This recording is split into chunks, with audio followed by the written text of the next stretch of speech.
సరే నీ ఇష్టం, చెప్తే వింటావా? ఉంటానులే.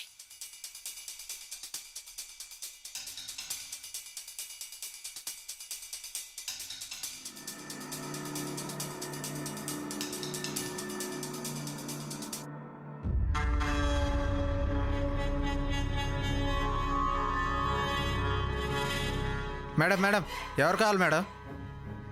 ఎండి గారిని కలవాలి. పర్మిషన్ లేకుండా లోపలికి వెళ్ళకూడదు మేడం. పర్మిషన్ ఉంది కాబట్టే వచ్చాను. మా సార్ అయితే ఎవరొచ్చినా లోపలికి పంపించొద్దన్నారు మేడం. నీతో అలా చెప్పారా? నేను సార్ ఆఫీస్లోనే జాబ్ చేస్తున్నాను. ఇందాకే నాకు ఫోన్ చేసి ఏదో ఫైల్ గురించి అర్జెంట్గా డిస్కస్ చేయాలి, ఓసారి ఇంటికి రమ్మని చెప్పారు. అందుకే ఆఫీస్ నుంచి రవి గారిని ఫాలో అవుతూ వచ్చాను. ఫాలో అవుతూ వచ్చారా?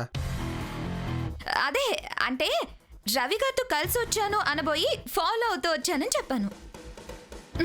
సరే రమ్మని ఫోన్ చేస్తే నువ్వేంటి వెళ్ళొద్దు అంటున్నావు? సార్ రమ్మంటే వెళ్ళండి మేడం.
అమ్మా, అలాంటి వాళ్ళది నిజమైన ప్రేమ కాదు, అది వ్యామోహం.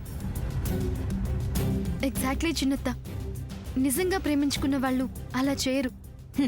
ఎంత మనసు విరిగిపోతే కన్న కూతుర్ని పట్టుకొని మా దృష్టిలో చచ్చిపోయా ఉంటుందా తల్లి?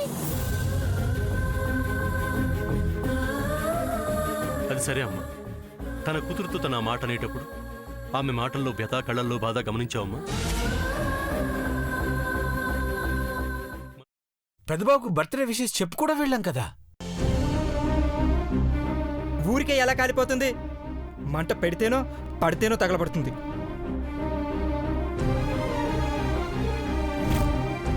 కరెక్ట్ చిన్నబాబు, నీకొచ్చినట్టే నాకు డౌట్ వచ్చింది. పార్వతే షర్టును తగలబెట్టిందనుకుంటా.